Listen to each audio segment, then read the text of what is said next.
ओम साई राम सभी को। आज का साई संदेश।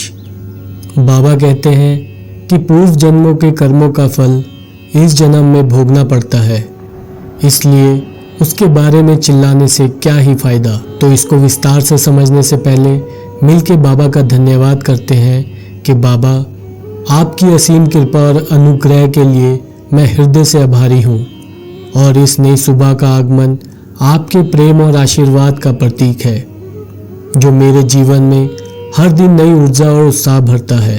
आपने मुझे फिर से एक नई शुरुआत करने का अवसर दिया है, इसके लिए मैं आपका असीम धन्यवाद करता हूँ।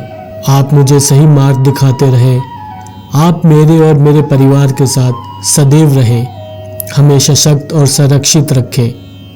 आपके प्रेम और संरक्षण में हम हमेशा सुरक्षित और संतुष्ट महसूस करते हैं। मेरे हर कदम पर आपका आशीर्वाद बना रहे, यही मेरी प्रार्थना है। इस वचन का अर्थ है कि हमारे वर्तमान जीवन में जो भी सुख या दुख हमें प्राप्त हो रहा है, वह हमारे पिछले जन्मों के कर्मों का परिणाम है। हिंदू धर्म और कई अन्य भारतीय आध्यात्मिक धाराओं में यह मान्यता है कि आत्मा का पुनर्जन्म होता है और यह चक्र तब तक चलता रहता है जब तक आत्मा मोक्ष प्राप्त नहीं कर लेती। इस पुनर्जन्म के चक्र में आत्मा अपने पिछले जन्मों के किए गए कर्मों का फल अवश्य भोगती है।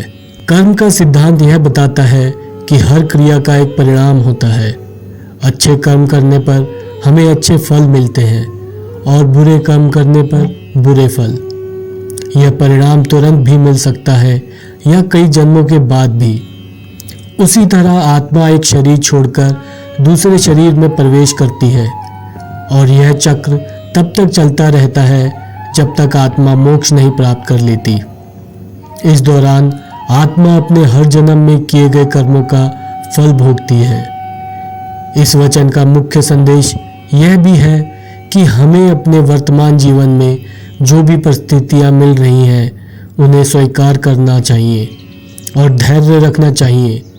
चिल्लाने या शिकायत करने से ना तो परिस्थितियां बदलेंगी और ना ही हमारे दुख कम होंगे, बल्कि समर्पण और धैर्य से हम उन परिस्थितियों का सामना कर सकते हैं और आध्यात्मिक प्रगति कर सकते हैं। जैसे किसी व्यक्ति को इस जन्म में बहुत कठिनाइयों का सामना करना पड़ रहा है, गरीबी, बीमारी या अन्य समस्याएं।